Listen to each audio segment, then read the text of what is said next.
and you can shove that thing up your ugly... Oh, hey, don't mind me, I'm just trying to relax with a nice old-fashioned video game. Just look at how relaxed I am. My blood pressure's so low that it's actually wrapped back around to dangerously high. Maybe I should pick a different game.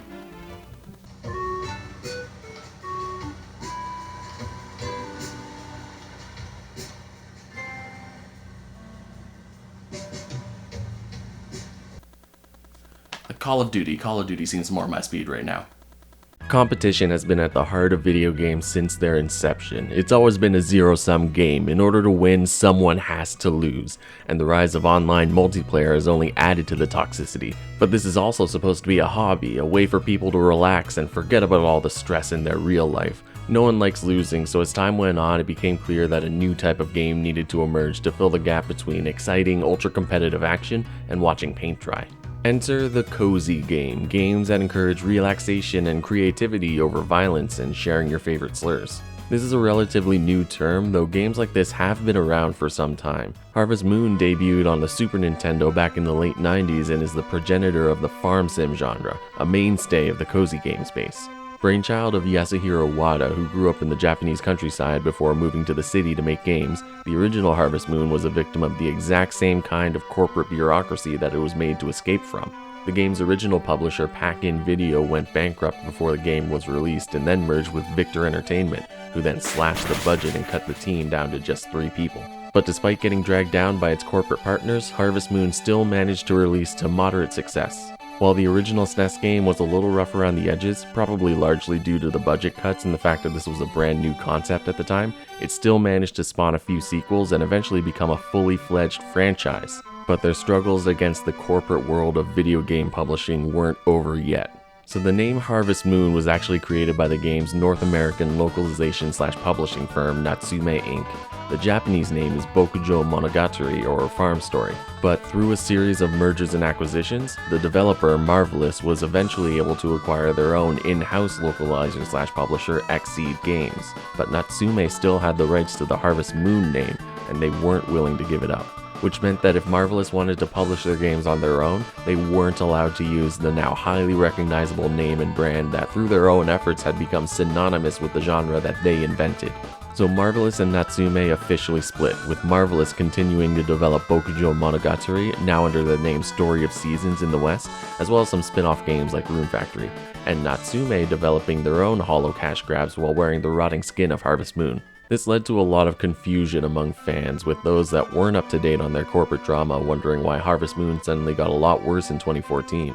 But even for the ones who did follow the series after it became Story of Seasons, it was starting to get a little stale. And considering new games were coming out almost yearly without even counting all the spin-offs, it's easy to see why. But there was another cozy game option throughout the 2000s. Animal Crossing came out in 2002 on the GameCube as an enhanced port of the Japan-only N64 title Dobutsu no Mori. The general premise of Animal Crossing is that you've just moved to a new town with no money and no belongings, and you have to pay off a home loan to a talking rodent. While the Harvest Moon games were definitely more relaxed than the average game at the time, they still usually had a set goal with a time limit, usually something like restoring your farm within the first in-game year, with a fast-moving day-night cycle to push you towards that goal. Animal Crossing, on the other hand, took it even slower. Although you did have your main goal of paying your debt to a blasé badger, there was no time limit or interest or anything to worry about, so you could take all the time you needed to pay it back. And instead of a day-night cycle, the game runs off of real time, which slows the pace down even more. If you're too early to do some shopping, take some time to catch some bugs, do some amateur archaeology, talk to your neighbors, whatever you want. And if that's a bit too slow for you, you could always put on your dirty fucking cheater hat and change the time on your console. And that's the beauty of Animal Crossing. You can play at your own pace, no matter what that is. Despite being such a radical departure from what video games were at the time, the original Animal Crossing was received very well and managed to spawn sequels on almost every Nintendo console since its release. But just like with Harvest Moon, things started to get stale as time went on.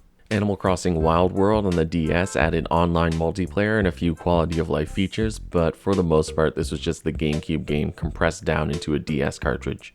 There was definitely some novelty in taking the series to a handheld console so you could pull it out wherever you were though.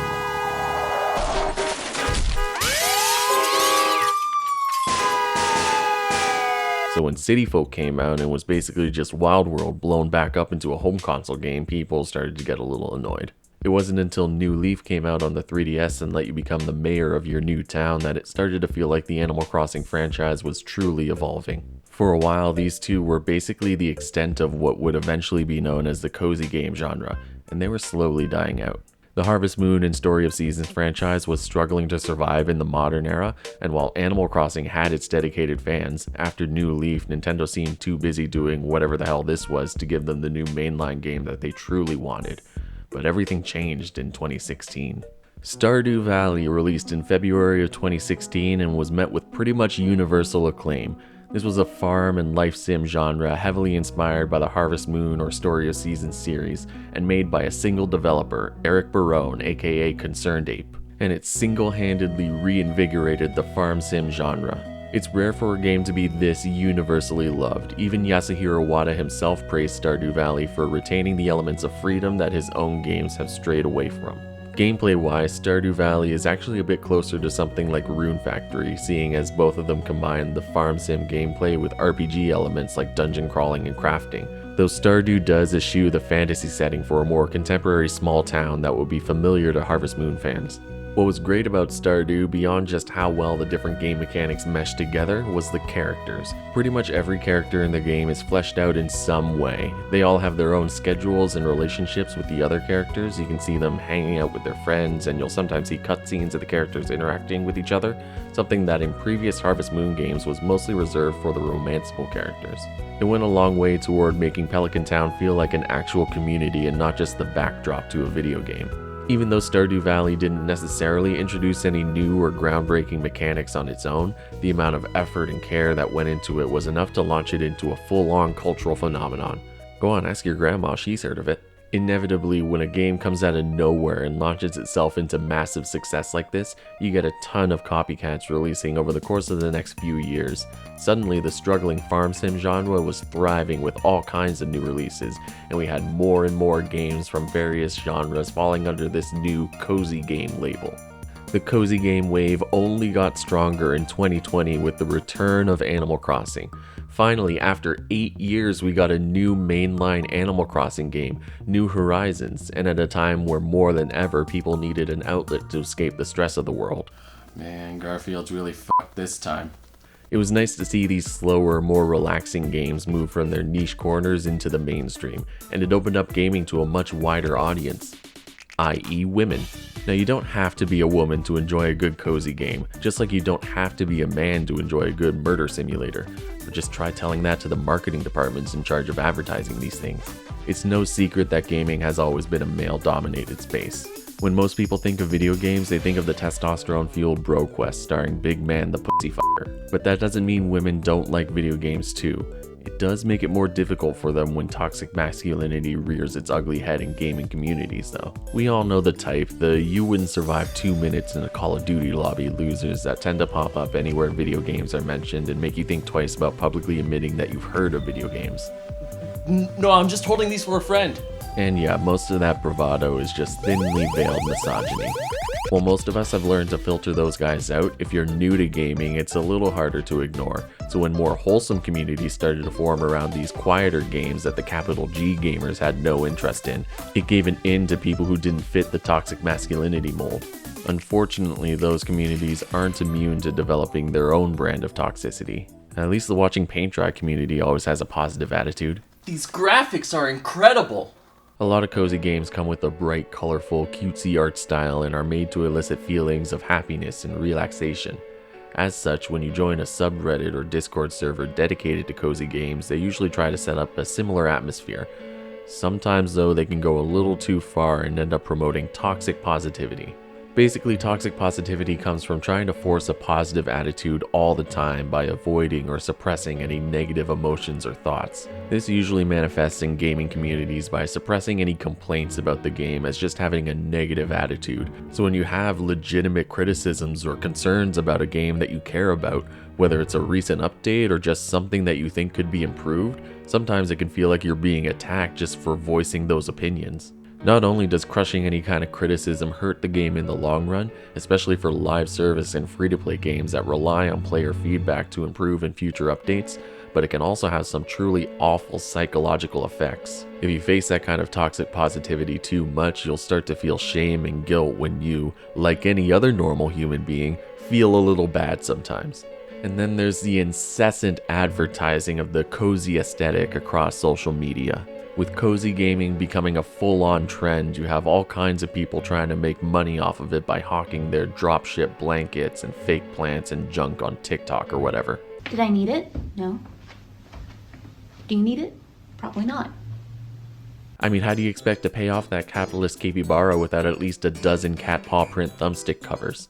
If you look close enough, there's a bit of irony in such a lucrative merchandising trend emerging from a game all about rejecting capitalism in favor of sustainable community living. But I can't talk about that right now, I'm too busy buying this $12 enamel pin of my grandpa dying. I've even seen some people try to start arguments about what is or isn't considered a cozy game. Oh well, this game has a cute art style, but it has too much combat to be considered cozy, and this game doesn't have any combat, but it isn't cute enough, and you know what? Who f***ing cares? You know what makes a game cozy? If playing it makes you feel good. Some people relax by playing Animal Crossing, some people relax by doing no-hit runs of Elden Ring. Yeah, that's right, psychos are people too. You don't need a TikTok influencer or a Discord server to tell you how to relax and unwind. I get the desire to find an online space full of like-minded people to discuss your favorite games with, and there are tons of spaces out there that do manage to avoid the toxic positivity trap, so I do hope you find the one for you. But you don't need to sequester yourself into one specific community for one specific game or specific genre. There's all kinds of different games out there, and you shouldn't let whether or not people think it's a quote-unquote cozy game hold you back from checking them out.